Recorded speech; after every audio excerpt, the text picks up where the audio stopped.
नमस्कार साथियों। ये हमारा एक पैकेज एसी है जो एलजी का है, जो 10 टन का है और इसका मॉडल नंबर है LKC120BC04। ये 03 नहीं है, 04 है।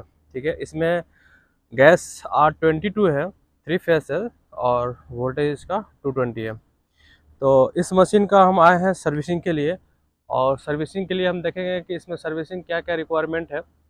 तो चलिए हम थोड़ा सा इसका कंडेंसर कॉयल और इवोपरेटर कॉयल, यानी जो दोनों कॉयल है उसकी तरफ मैं कैमरा फोकस करता हूँ कि वहाँ पे क्या कंडीशन है, क्योंकि सर्विसिंग में मोस्ट इम्पॉर्टेंट हमारा कंडेंसर कॉयल और इवोपरेटर कॉयल के साथ साथ फिल्टर हमारा होता है।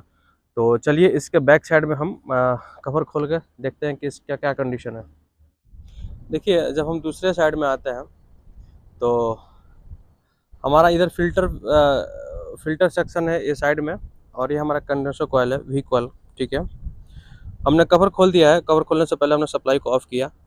ध्यान रहे कि हम सप्लाई ऑफ करके ही कोई काम करते हैं। ठीक है, कंडेंसर कॉयल को हम थोड़ा देखने का प्रयास करेंगे। कंडेंसर कॉयल थोड़ा सा डस्ट है, थोड़ा सा क्या ज़्यादा ही डस्ट है। ये कंडेंसर 1 है। ठीक है, जिसमें हमको डस्ट दिख रहा है, और ये है हमारा कंडेंसर बी। तो कंडेंसर भी आप ऐसे देख सकते हैं कितना डस्ट है। जब हम इसको सर्विस करेंगे तब हमको पता चलेगा कि कितना कचरा अंदर से गिर रहा है। ठीक है, तो इस कंडेंसर कॉयल यानी दोनों दोनों कॉयल को हम अच्छे से सर्विसिंग करेंगे। और इसमें भी देखेंगे ऊपर की तरफ, तो ये भी लगभग लगभग पूरा डस्ट से भरा हुआ है। देख सकते हैं यहाँ पे।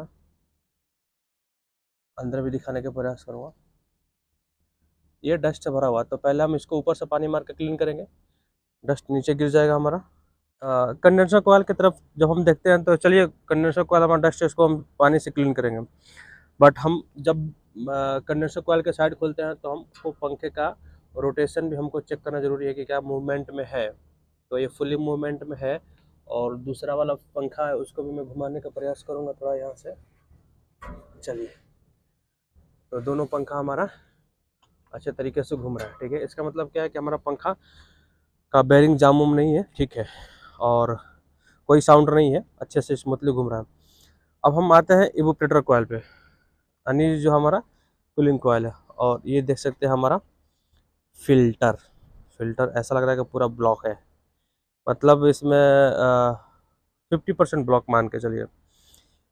50% ब्लॉक का मतलब क्या है, मैं बताने का प्रयास करूँगा। अब चलिए थोड़ा इस फिल्टर को मैं बाहर निकाल दे रहा हूँ। वाह, यानी इसको हम आर पार देख नहीं सकते, इतना डस्ट है कि इसमें। तो हम इसको ऐसा उल्टा रख दे रहे हैं, इस पे पानी मार देंगे। देखिए, फिल्टर ब्लॉक होने का एक इशू क्रिएट होता है मशीन में। जब फिल्टर ब्लॉक हो तो यहाँ से जो कूलिंग क्रिएट होता है वो 100% बिल्डिंग के अंदर सप्लाई नहीं होता है। उसका मतलब क्या है कि यहाँ पर कूलिंग स्टोर होगा। कूलिंग स्टोर होगा तो हमारा सिस्टम लो प्रेशर में जाएगा। इतना ध्यान में रखिए, जब यहाँ फिल्टर लगा होता है, फिल्टर फुली डस्ट होता है, पूरा ब्लॉक होता है, तो सिस्टम हमारा लो प्रेशर में जाता है। यानी सर्किट 1 चल रहा हो तब भी लो प्रेशर में जाएगा, या सर्किट भी चल रहा हो तब भी लो प्रेशर में जाएगा। और क्या है, जब मशीन को हम बंद करते हैं तो तुरंत यहाँ से हमारा ड्रेनेज शुरू हो जाता है, मतलब पानी गिरना शुरू होता है। इसका मतलब क्या है कि जो इसके अंदर मॉइस्चरिंग होती है वो 100% रिलीज नहीं होती है। वो मॉइस्चरिंग मेल्ट होकर फिर हमारा यहाँ पे पानी के तौर पे बाहर आना शुरू हो जाता है। तो इस चीज़ का ध्यान में रखें कि फिल्टर 100% हमारा नीट एंड क्लीन होना चाहिए। ठीक है, और कंडेंसर कॉयल, बाकी हमारा मशीन चल रहा था तो मैं समझ सकता हूँ कि ब्लोअर भी ठीक होगा, बेल्ट भी ठीक होगा, बट हम कोशिश करेंगे उधर खोल के चेक करने के लिए। तो चलिए अभी हम कंडेंसर कॉयल और कूलिंग कॉयल को सर्विसिंग करते हैं। ठीक है, हालांकि देखिए, कंडेंसर कॉयल डस्ट होने का एक मुख्य रीजन है कि इस मशीन के पास हमारा ये कचरा पड़ा हुआ है, जो छोटा छोटा टुकड़ा खींच लेता है। ठीक है, तो कभी भी मशीन के पास थोड़ा सा इतना डस्ट ना रखें। ठीक है, ये हमारा सर्किट 1 है।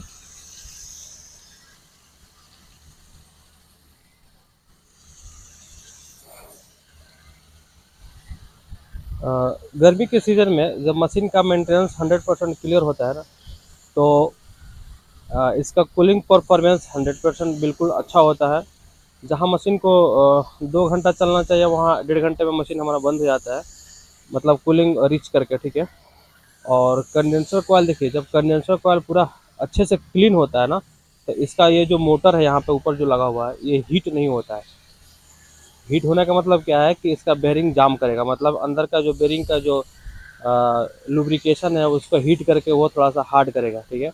तो सर्विसिंग होने की वजह से क्या होता है ना, इसका इसमें ज़्यादा हीटिंग पैदा नहीं होती है। जब हीटिंग पैदा नहीं होगा तो कंप्रेसर को ज़्यादा हीट नहीं करेगा, और साथ ही हमारा यह कंडेंसर मोटर है उसको भी अच्छे से ज़्यादा हीट नहीं करेगा, ठीक है। तो इतना ध्यान रखें, सर्विसिंग बहुत ज़रूरी है। जब आप सर्विसिंग करते हैं तो कंडेंसर कॉइल का अच्छे से सर्विस करें। डस्ट है इसमें,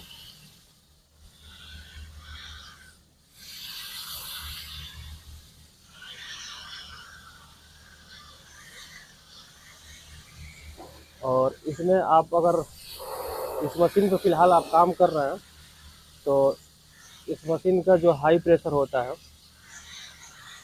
जो सर्किट 1 का ब्लू वाला होता है, सर्किट बी का रेड वाला हमारा वायर होता है, उसको हमेशा सिस्टम वाइज कनेक्ट करके ही रखें, क्योंकि अगर हाई प्रेशर क्रिएट होगा तो कंप्रेसर हमारा डैमेज कर देगा, ठीक है।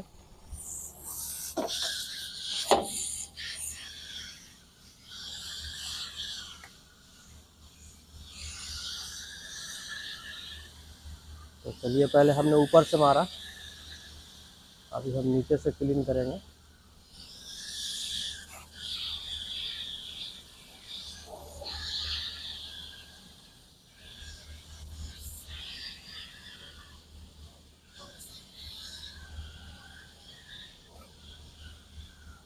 तो चलिए, हमारा ये सर्किट 1 का क्लीनिंग हो गया।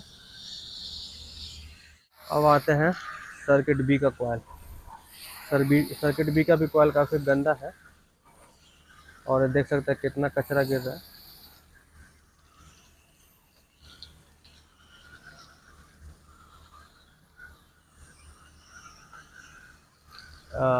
ये बहुत बड़ा मायने रखता है, जब सर्किट ए हो या सर्किट बी का कंडेंसर कॉइल अगर गर्म, मतलब डस्ट भरा हो। गर्मी के मौसम में क्या होता है ना, दोपहर यानी 12 बजे के बाद हाई प्रेशर क्रिएट होता है। जब मशीन रीस्टार्टिंग में होता है तो प्रेशर हमारा धाक से 350 से ऊपर जाता है। तो ऐसे कंडीशन में हमारा ये कंडेंसर कॉइल पूरा नीट एंड क्लीन होना चाहिए, वरना CH18 और CH19 हमारा एरर कोड शो करेगा, ठीक है। तो इतना ध्यान रखिए कि हाई प्रेशर का क्या कोड होता है LG पैकेज एसी में, ठीक है।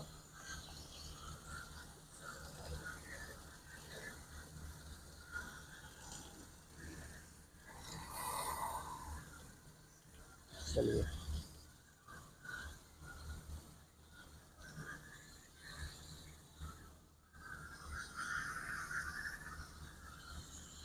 और काफ़ी कचरा गिर रहा है, देख सकते हैं।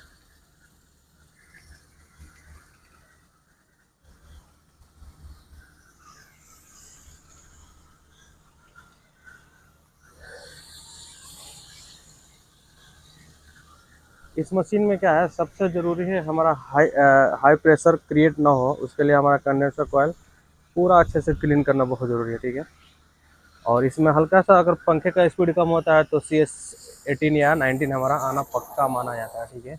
क्योंकि गर्मी के मौसम में तुरंत हाई प्रेशर हमारा ऊपर पहुंच जाएगा, ठीक है।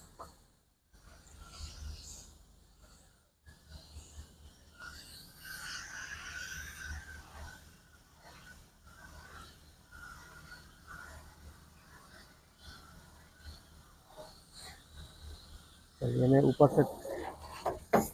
से क्लीन कर दिया था, अभी हम नीचे से क्लीन कर रहे हैं।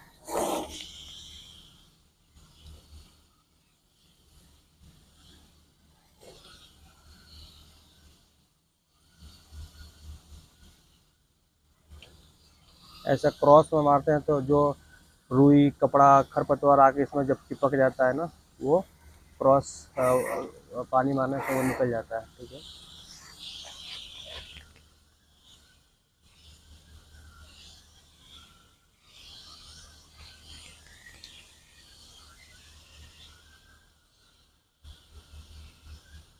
तो चलिए, ये हमारा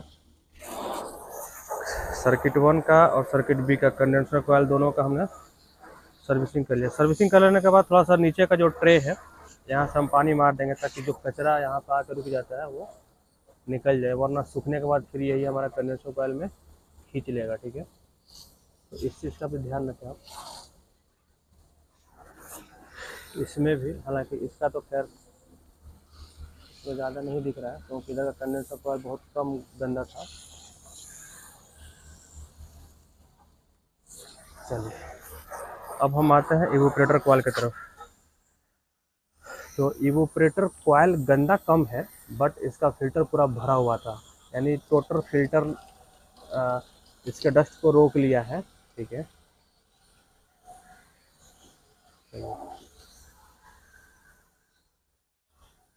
और देख सकते हैं इसे यहाँ से कोई ज़्यादा कचरा तो नहीं गिर रहा है, फ्रेश पानी आ रहा है, लेकिन हल्का हल्का है बस। ठीक है, इसका मेन चीज़ क्या है, फिल्टर हमारा क्लीन करना।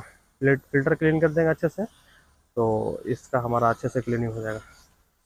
कभी कभी क्या होता है, यहाँ नीचे जो ट्रे है, यहाँ पे जो वाइट वाला ट्रे दिख रहा है, अगर यहाँ का साइड का अगर स्क्रू लूज होता है तो इधर से डस्ट खींचता है, कचरा खींचता है, और जिसके वजह से ये पूरा कंडेंसर कॉइल हमारा ये भर जाता है डस्ट से। ठीक है, तो इस चीज़ का भी ध्यान रखें कि यहाँ पे कोई ओपन एरिया ना हो, या यहाँ पे जो हम फिल्टर क्या नाम है कवर लगाते हैं, वहाँ पे हमारा फ्रेश एयर के लिए एक डक्ट लगा होता है। ठीक है, अगर वो भी खुला होता है तो इस फिल्टर को डस्ट से पूरा भर देता है। ठीक है, तो चलिए ये जो नीचे ट्रे में पानी है इसको तो हम हाथ से निकालेंगे, या तो खोलने से अच्छा है कि हम इसको हाथ से मार देंगे, बाहर निकल जाएगा। ठीक है, और मेन ज़रूरी हमारा है फिल्टर क्लीन करना। और देख सकते हो फिल्टर हमारा ऐसे पूरा भरा हुआ है, जब इसको क्लीन करेंगे तो देखिए कैसे दिखेगा। देख सकते हैं पूरा क्लीन करने के बाद ये पूरा नीट एंड क्लीन हो जा रहा है।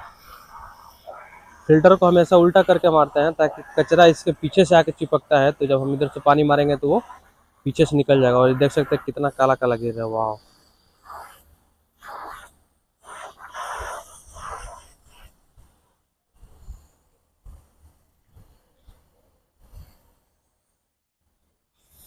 इसमें फिल्टर सबसे ज़्यादा गंदा था। ऐसे देखिए, जब कभी भी मशीन में अगर लीकेज होता है, मतलब एरर कोड CS16 आए या CS17 आए, तो आप समझ सकते हैं कि ये गैस कम होता है। लेकिन कभी कभी क्या होता है, गैस फुल होता है और हमारा कूलिंग कॉइल पूरा गंदा होता है, फिल्टर से लेकर कूलिंग कॉइल तक, तब भी हमारा CS16 और 17 आता है डिस्प्ले में। उसका रीज़न ये है कि जब वहाँ से कूलिंग रिलीज नहीं हो गया इवोपरेटर कॉइल से, तो वहाँ पे लो प्रेशर क्रिएट होगा, और वो लो प्रेशर आपका सक्शन साइड को शो करेगा। ठीक है, और लो प्रेशर आएगा तब भी आपका CS16 और 17 हमारा एरर कोड आता है डिस्प्ले में। ठीक है, तो इसका ख्याल रखें कि कहीं फिल्टर तो हमारा गंदा नहीं है पूरा। और ये देख सकते हैं कितना भरा हुआ है, देखिए पूरा काला काला है।